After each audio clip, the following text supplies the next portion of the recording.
Welcome to Introverts Own Your Voice. I'm Tom Marcoux. And I'm Johanna McLeod. This episode is Secret of Success, your art of asking. When I'm talking about asking, though, I'm talking about it really is an essential element of becoming successful or becoming more successful. Now, the challenge is a number of us don't feel comfortable asking. So, Johanna, when's the time that you didn't feel comfortable asking? I was working on this article and I wanted a friend to look at it. So what held you back? I just felt like I was imposing on them. I hear you. And that's the hard part, because in order to rise, to up-level our skills, we really need to ask. Mm-hmm. Also to up-level our circle in terms of being able to serve more people, getting to a higher level of clientele. It's all about asking. Mm-hmm. So what I've developed is the 4 R's of powerful asking. So the first R is an essential idea. The idea is replace the idea of asking equals failure. This really shook me up in a good way, because it made me realize that no matter where you are in your career, there's more to learn and there are more contacts to make. And if you hold back from asking for any help connecting with people, you are at a total disadvantage in terms of up-leveling your success. Let's say I'm talking to someone who's new to being a speaker, and they feel uncomfortable asking people, hey, do you know anyone who needs a speaker in this topic? Because they think that, well, I look like I have no success, because if I was successful, people would be coming to me. Or if I was successful, I would know all the different groups and the ideal people to talk to speak to those folks. But real life, real success is about asking, because there are things we don't know and people we haven't met. So, Tom, what is it that you don't know? Well, I don't know my next opportunities. So I'm always asking and connecting and serving people. And we'll get deeper into this idea of developing this real positive cycle, this real positive circle of people helping each other with the other R's of the 4 R's. So our next R is restructure to simple and meaningful. This is how you actually do the ask, how you actually express what you're asking for. You need to make it simple, because people are all overburdened. We all have schedules that are too full. Many of us are trying to multitask, which is really messing us up in terms of the research that says that multitasking is a myth, because it takes up your energy. It's a whole bunch of rapid starts and stops. It's not multitasking, it's rapid starts and stops. But the point is, everybody's schedule is so full, so how do you ask somebody in a way that they want to say yes? This is a wonderful skill to have. Well, you restructure your ask to make it simple, so it's a simple request, and then you make it meaningful to the person. Now, some years ago, when I needed to move from one place to another, it might feel awkward to ask a friend, would you help me move? Now, to make it meaningful, you can say, hey, you know what, Joe, it'd be really great if you could consider helping me move on Friday or Saturday, if that'd be a match. The thing is, it'll help me recover my security deposit. And we'll take some of that money and we'll go out to dinner. That'd be fun. I'm in on that. There you are. You see, that's the point. Meaningful, right? But it's meaningful that the recovery of money actually helps the friendship. We go get that money, we can go to a movie together. Something like that. You make it simple and meaningful. Now, what's even more meaningful is when you ask somebody, hey, could you tell me just a little bit about whatever the topic is? Because you're going to them and you're basically paying honor to them, saying that it's meaningful because this person has the knowledge.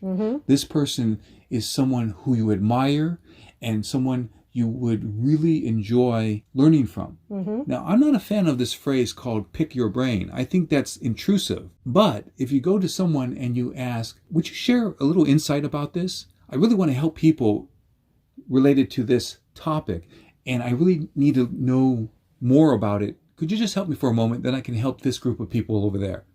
See, so it's meaningful. Our next R is re-energize, to invite them to participate.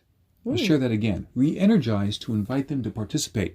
Many years ago, when I first started filmmaking, and I was 9 years old, just coming together and making a little film was interesting. It was fun. It was different. So when I asked someone to participate, it wasn't such a burden because it was something that they could enjoy. It was something I basically was creating little communities around every little movie I made.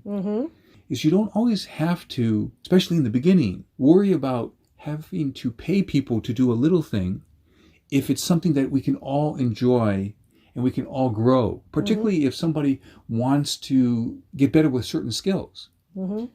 If you're all coming up together, and this is the good stuff, like when I was in college, we were all coming up together, so we were learning how to do filmmaking.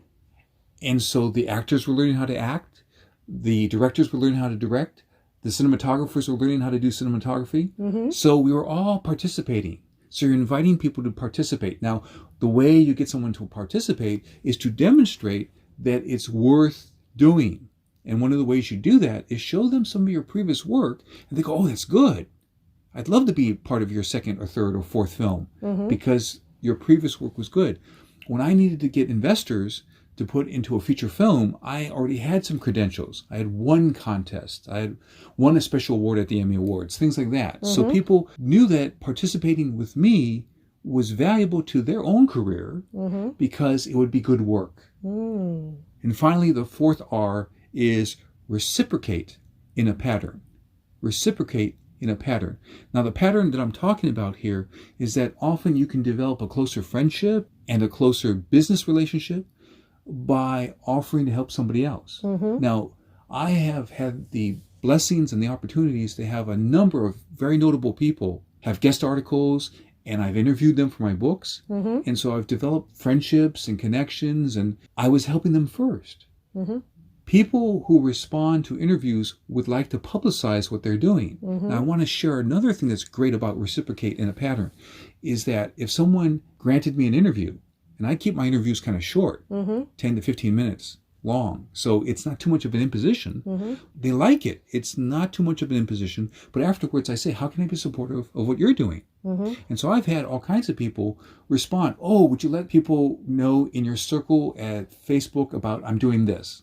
Or would you have people in your circle on Twitter know this? Or LinkedIn or whatever? Asking the question, how can I be supportive of what you're doing is a wonderful pattern to set up. And you can say that in the beginning of the relationship, or you can set it up at different points in the relationship. I often connect with people in my circle when I have nothing to ask for. I'm just listening to them. I'm just saying, how are things going?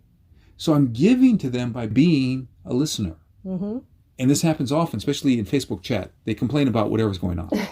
So I listen to them.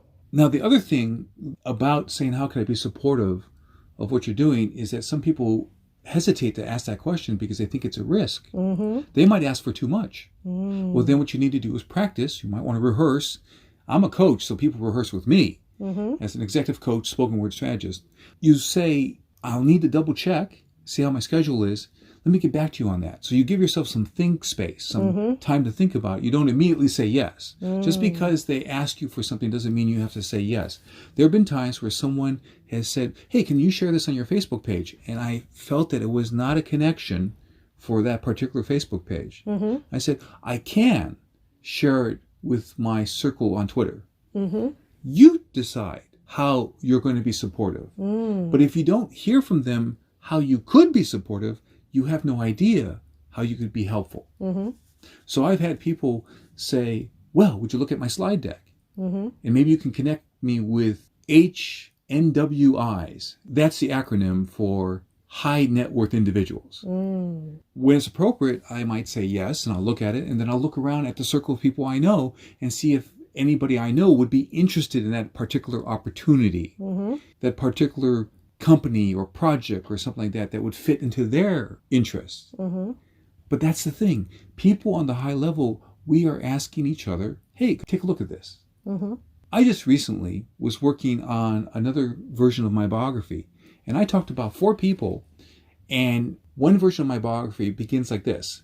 When Tom Marcoux pulled a cameraman from out of harm's way as a plane wing slashed at the man's head, Tom's view of leadership changed. Now, this was different. And this came about because somebody in my circle said, you know, Tom, you've had some adventures. Why don't you tell this biography more like a story? You are a storyteller. A lot of what really works in the things that I do it all rises in quality because I have a circle of people I talk to, and we're all helping each other rise. Like one circle of success. We all rise together because we can ask each other things. This looks like a good time for a Marcoux moment. That's when I share an excerpt from one of my 47 books up on Amazon. This excerpt is from Year of Awesome. The subtitle is How You Can Use 12 Success Principles, including 10 Seconds to Wealth. So we're going to go to page 77. That was an awesome title. Well, thank you. It came from an awesome year, right? Anyway, the idea here is 10 seconds to wealth. It's on page 77. And it talks about what is 10 seconds to wealth. It emphasizes that in 10 seconds, you can close a sale or torpedo a relationship. Using your divine gifts, covered in an earlier section of this book, enables you to be at your best during the crucial 10 seconds of any interaction, whether those 10 seconds are at the beginning, middle, or end of the interaction. The strategy is to condition yourself to be at your best during those all-important 10 seconds. And this book has many methods to help with that. Recent brain research notes that it takes 10 seconds for positive input to impact your long-term memory.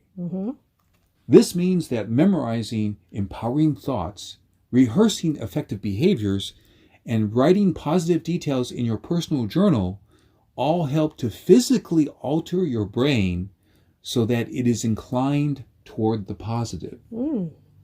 Sounds like a lot of useful information. Absolutely. And the point is that 10 seconds to wealth is so crucial.